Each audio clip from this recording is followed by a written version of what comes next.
Accelerate.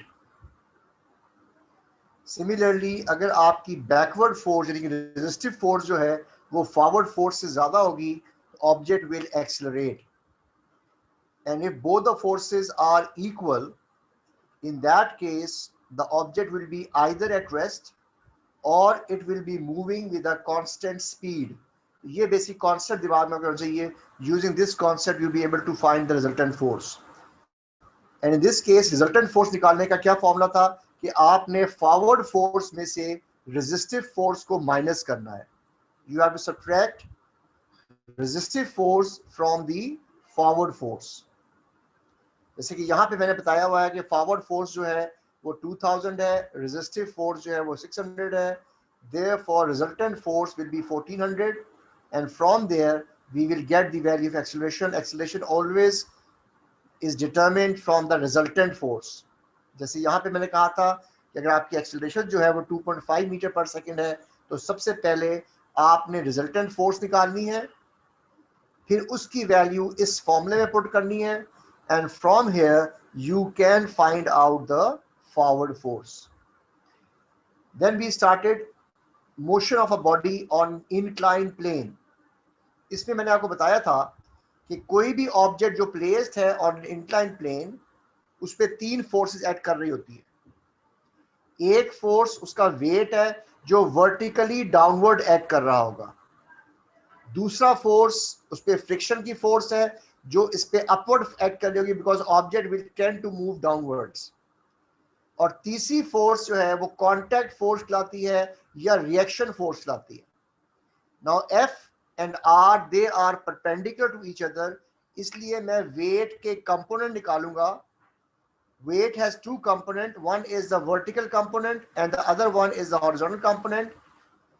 This vertical component जो है this will be equal to normal reaction because they are equal and opposite if the object is stationary.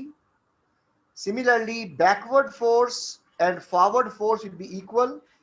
अब इस case में जब भी आपसे कहा जाए कि what is the component of the weight acting downwards, so that will always be W sin theta या mg sin theta. So always keep in mind whenever you have to find out the component of the weight down the slope, उसको हमेशा mg sin theta ही कहना है.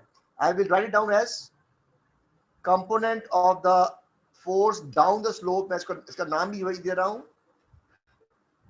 Parallel to the surface कह लें इसको. या जब भी आपने कहना है इसको आपने याद रखना है कि जब भी आपसे कहा जाए component of weight down the slope,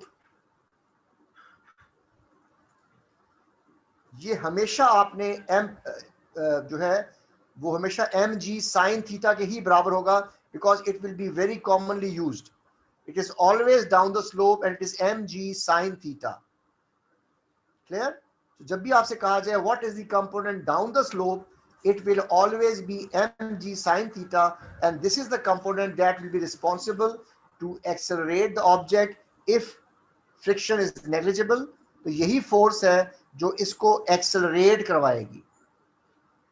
जैसे इस केस में अगर ये एक्सेलरेट करेगी तो this is the component that is responsible for the acceleration, mg sin theta.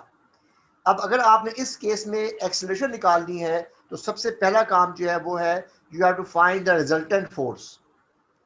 And in this case resultant force will be mg sin theta minus fr या fk कह लें उसको, रेजिस्टिव फोर्स. सो एक्सेलरेशन निकालने के लिए सबसे पहले आपको रिजल्टेंट फोर्स निकालनी पड़ेगी. एक फोर्स डाउनवर्ड एक्ट कर रही है which will always be mg sin theta. एक फोर्स अपवर्ड एक्ट कर रही है इस केस में which is the frictional force. तो जब भी आपसे कहा जाएगा फाइंड द रिजल्टेंट फोर्स तो हमेशा आपने इस फोर्स में से mg sin थीटा में से रेजिस्टिव फोर्स जो है उसको माइनस करना है. This is the type of question that we get and you have to find the resultant force and then you have to find the value of acceleration.